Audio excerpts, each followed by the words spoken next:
Nakapambudol na naman nga ang kumare nyo. Eto na naman nga ang aking mahiwagang tasa at termos.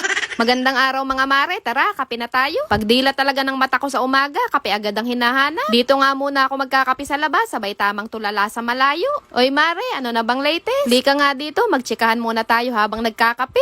Ewan ko ba dito sa mga kumare ko, kapag nagkakape ako, bigla na lang sumusulpot. At napakaganda nga pala ng sikat ng araw ngayon. Kung kailan wala na akong mga sinampay, saka sigla ng paglabas ngayon. Nung ang dami-dami kong sinampay, hindi ka lumabas-labas. Tapos ngayon, bigla-bigla kang nagpapasikat. Lakas mo din talaga mang asar no?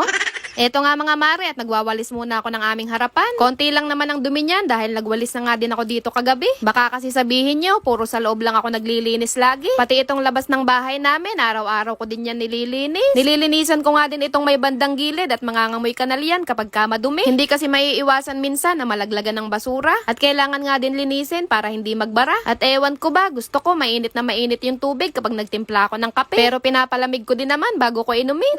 Ewan ko, bakit ganun ako mga mare, kayo ba? At maigi pa tong mga halaman na to, nadidiligan. Ikaw mare, kailan ka huling nadiligan? Char.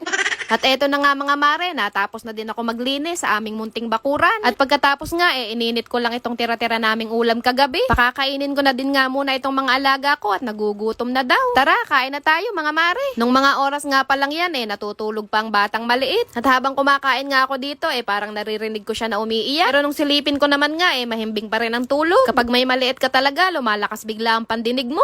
At sakto nga, pagtapos ko kumain, dumating na din itong in-order ko online. Ang saya-saya at nakapambudol na naman nga. So eto na nga yun mga mare. Nakita ko na naman nga yan sa isang mommy vlogger. Nagpuso-puso na naman nga ang aking mga mata. Talaga namang aesthetic at napakaganda. Hindi naman ako inggitera mga mare, gaya-gaya lang. Iba daw kasi yung inggitera sa gaya-gaya. Pag gaya-gaya ka, na-inspire ka lang daw kung anong nakita mo sa iba. Tapos nagsumikap ka para magkaroon ka rin ng tulad ng sa kanila. Pero yung mga inggitera daw, sila yung tao na ayaw na nakakakita ng merong umaangat sa buhay. Nabasa ko lang naman yun mga mare, pero parang may point din naman. At shoutout nga pala sa katrabaho ng asawa ko na binibilihan namin itong dishwashing liquid. Napakabula mga mare. Nakalimang kakabanlaw ka na pero mabula pa rin yung mga pinggan. Chart.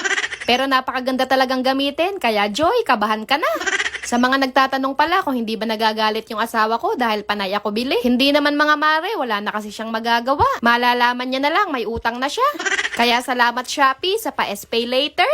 Pero tama lang din naman na pinapasaya ang mga misis paminsan-minsan. Ika nga nila, happy wife, happy life. Maniwala kayo sa akin mga pare, pag masaya misis nyo, sasaya din mga buhay nyo. Kaya pagbigyan ng hilig ng walang ligalig.